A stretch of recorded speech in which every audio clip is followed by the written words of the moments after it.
कर रहे हुए अध्यक्ष महोदय और गोंडवाना गणतंत्र पार्टी के राष्ट्रीय सचिव महकलाल वरकड़े जी और गोंडवाना गणतंत्र पार्टी के राष्ट्रीय प्रवक्ता राधेश्याम ककोड़िया जी, गोंडवाना गणतंत्र पार्टी युवा मोर्चा के राष्ट्रीय अध्यक्ष अनिल गौड़ जी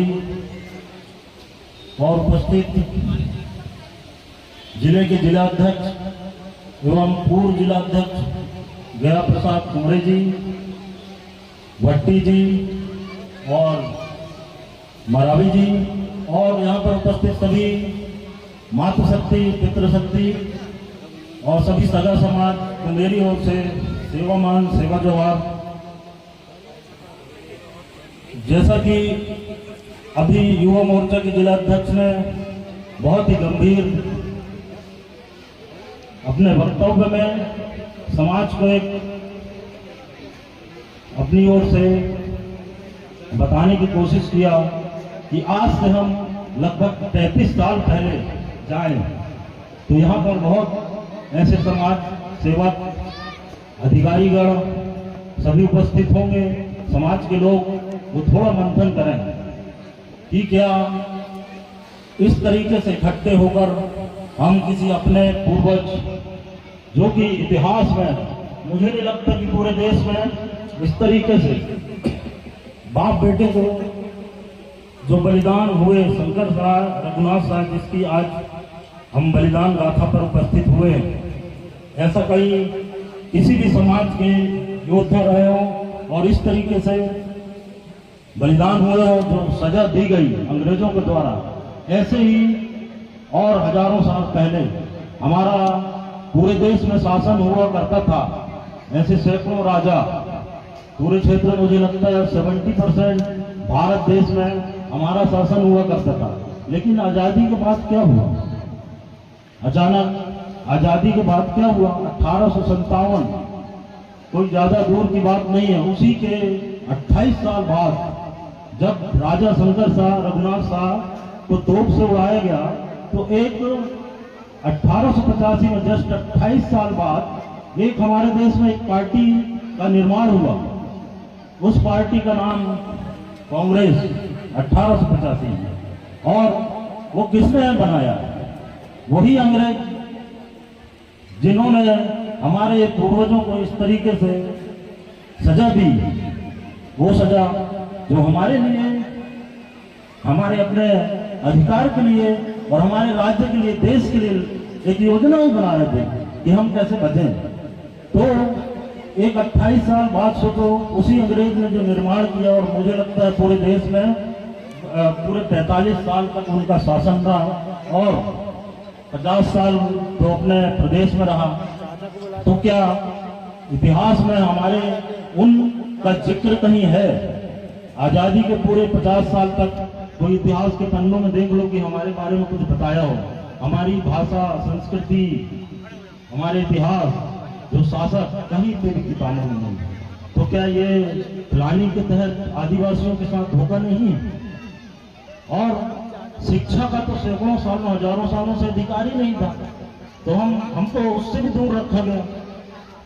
वो जानबूझकर ये साजिश समझे कि सैकड़ों साल, 1750 साल राज किए, तो वो जानते थे आजादी के बाद भी कि हमारे खून में, वो रगों में आदिवासी का, वही जो इतने सारे राजा शहीद हुए और लाखों की संख्या में, यही मैं कह दूं तो इतनी बड़ी संख्या में छपारा के आसपास, कहीं इतिहास के पन्नों में नहीं, आप गजट में देख लें कि 30,000 लोग आदिवासी मारे गए, लेकिन शायद बहुत ही कम लोगों को पता होगा। और मंडला और डिंडोरी में आज तक इतिहास में नहीं, 61 छोटे मोटे सब राजा रहे जो कि संग्रामपुर से मंडला गढ़ा तक शासन हुआ करता था, मरावी वंश का। तो उनका कहीं पे भी नामो निशान नहीं है। लेकिन कहां कहां से, कहीं शुक्ल की मूर्ति, कहीं पंडित दीनदयाल की मूर्ति, तो कहीं कोई शिवाजी की मूर्ति, वो मंडला में लगाया जा रहा है। मतलब ये सोचने वाली बात है। जब हमारी संख्या सिवनी, मंडला, ये पूरे महाकौशल में बता दूं तो अगर कैलकुलेट करोगे तो 70% से ज्यादा सिर्फ आदिवासी हैं और वो कहीं बाहर से नहीं आए हैं। तो हम इनको मंथन करने का दिन है। आज जब भी हम इकट्ठा होते हैं, मुझे लगता है पूरे समाज में जब भी हमारे कार्यक्रम होते हैं तो हम इसी तरीके से इकट्ठे होते हैं, चाहे वह जज्बात का कार्यक्रम हो, शादी हो, एक दूसरे से भावनात्मक रूप से जुड़े हुए हैं। तो उसका पूरा हम चाहे तो हमारे विकास के लिए फायदा ले सकते हैं। क्योंकि मुझे नहीं लगता कि आज देश आजाद हो गए, 80 साल हो गए, लेकिन क्या हमारे सब गांव में बिजली है, पानी है, शिक्षा है? पहले तो तत्कालीन सरकार ने पूरे 50 साल जैसे तैसे झूठ बोलकर और धीरे धीरे विकास के नाम पर हर 5 साल में वोट लिया, और मुझे नहीं लगता कि ऐसे हमारा कोई विकास हुआ। और मैं देखूं तो हम सामाजिक रूप से, एकरूपता से संगठित होकर जिस तरीके से आज दिख रहे हैं, ये दादा मरकाम की देन है।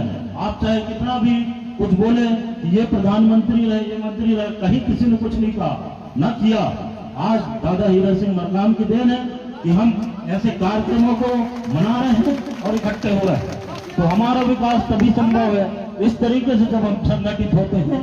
तो हमको एक प्लान बनाना चाहिए, जो आयोजक मंडल कहीं पे भी हो मनाए ऐसे कार्यक्रम को, तो वो पूरा एक प्रोग्राम ऐसा बनाए कि हमारे समाज को उस अंतिम पंक्ति के लोग जो गांव से आकर यहाँ पर समय दे रहा है और अपना अर्थ खर्च कर रहा है, तो उसको वो कुछ न कुछ लेकर जाए और अपने गांव में हर 5-10 व्यक्ति को वो बताया जाता है, तभी विकास होगा। अन्यथा ये 5 साल में जो हमारे देश की जनसंख्या, एक चीज और बता दूं, आज 1 अरब 50 करोड़ के समथिंग है, लेकिन क्या इतनी बड़ी संख्या में कोई डिस्ट्रीब्यूशन ऐसा हुआ है जो बराबरी से हो? 1% लोग पूरे देश में राज कर रहे हैं। 1% मतलब कितना होता? मात्र मुट्ठी भर लोग राज कर रहे हैं। जैसे कि अभी अदानी, अंबानी, ये सब हमारे जो जैसे तैसे जीविकोपार्जन कर रहे हैं आदिवासी, तो जंगल काटना, विस्थापन करना, इसका दंश झेल रहे हैं। तो कैसे हमारा विकास होगा? ये हर मंचों पे जो भी पार्टियां आती हैं, चाहे हमारा सांसद हो, विधायक हो, मुझे नहीं लगता आज तक उनने विधानसभा, जहाँ कानून बनते हैं, जहाँ प्लानिंग होती है विकास की, तो ना तो विधानसभा में आज तक कोई हमारा जो प्रतिनिधित्व कर रहा है वो एक रिजर्वेशन से राजनीति में आया और विधायक बन गया, मंत्री बना, सांसद बना, तो वो किसके लिए? ये भी बहुत महत्वपूर्ण चीज है कि वो मंथन करने की आवश्यकता हमको बहुत जरूरी है कि होना चाहिए। और इन लोग कर क्या रहे हैं इसका पूरा हिसाब लेना चाहिए कि 5 साल में अगर कोई हमारे देश से प्रतिनिधित्व कर रहा है, विधानसभा में जा रहा है, लोकसभा में जा रहा है, तो उसने क्या किया, वो परसेंटेज में अगर काउंट करेंगे तो आज तक 80 सालों में मुझे नहीं लगता वो 20% भी समाज के लिए काम किया है। अगर ऐसा होता तो उच्च शिक्षा में 1% लोग भी नहीं है पूरे, जो कि रिजर्वेशन पूरे सेंट्रल में 7.5% और 21% जो प्रदेश में रिजर्वेशन हुआ है। तो क्या इस परसेंट में हम व्यापार है हमारा? हर 5वां आदमी मध्य प्रदेश का आदिवासी है, तो क्या हर 5वां आदमी व्यापारी है? क्या वो अच्छे से रह रहा है, या वो कर्मचारी है 5वां आदमी? क्योंकि ये कर्मचारी तो वहां दिखते हैं जहां हमारी बहुलता है। अगर भोपाल या इंदौर या आसपास बड़े शहरों में जाओगे तो क्या दिखते हैं? तो अभी तक रिजर्वेशन के नाम पे उसको भी पूरा नहीं किया गया, ना तो शिक्षा में, ना नौकरी में, और व्यापार में तो है ही नहीं। और जब तक दादा ने कहा था कि व्यापार करोगे तो आप आगे बढ़ोगे, लेकिन आज तक व्यापार करना भी नहीं आया हमें, क्योंकि हमारे पूर्वज से लेके सब ज्यादातर राजा ही रहे हैं। मतलब उस समय का शासन अलग बात थी कि हम, और व्यापार हर किसी को सिखाया नहीं गया, ना किया। तो हमारी सबकी जिम्मेदारी है, चाहे वह राजनीति में रहे, चाहे अधिकारी रहे या पूंजीपति बने। वो जो बाबा अम्बेडकर के 3 मंत्र, संगठित रहो, शिक्षित बनो, संगठित रहो और संघर्ष करो, इसको अगर हम गांठ बांध लें तो हमारा विकास संभव है। और शिक्षा की बात कहूँ तो आज हजारों स्कूल बंद होने की कगार में है, ये जानबूझ के किया जा रहा है। पूरे आप ट्राइबल ब्लॉक में देखेंगे तो गांव-गांव की शिक्षा बद से बदतर होती जा रही है। तो ये हम सब कैसे इनसे जीतेंगे? जो बड़े बड़े पूंजीपति और जो भी हमारे ऊपर अत्याचार हो रहा है वो कैसे जीतेंगे? किसी को पता है ये हम कैसे जीत सकते हैं? कैसे जीत सकते हैं बताएं कोई? युद्ध करके तो नहीं जीत सकते, ना तो संगठित रह के कहीं किसी को मारते हैं, वैसे भी नहीं जीत सकते। हमको एक अधिकार दिया है, वैसे तो अंबेडकर जी ने दो वोट का अधिकार दिया था, लेकिन वही गांधी जी जो एक अधिकार छीन लिए, उसकी बड़ी लंबी गाथा है। तो एक जो अधिकार दिया है, एक वोट देने का, तो उससे जीता जा सकता है। चाहे वो प्रधानमंत्री नरेंद्र मोदी हो, दिल्ली में वो बैठा है और हम उनको कैसे खत्म कर सकते हैं? वोट से।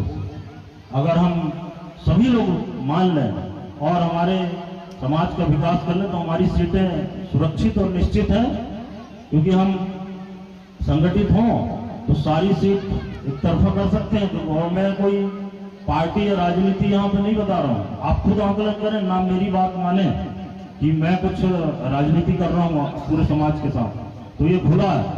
आप खुद मंथन करें कि आज 80 साल कम नहीं होता। विकास के लिए एक क्षेत्र में मुश्किल से 3 ब्लॉक होते हैं जहां पर 2 लाख के समथिंग जनसंख्या होती है, वोटर होते हैं 2 से 3 लाख। तो 5 साल में अगर एक विधायक चाहे तो मुझे लगता है कि कम से कम ये 40% हमारा विकास थोड़ी कर सकता था। तो वो कभी या तो वो गुलाम विधायक बन रहा है या तो उसमें वो क्षमता नहीं है काम करने में।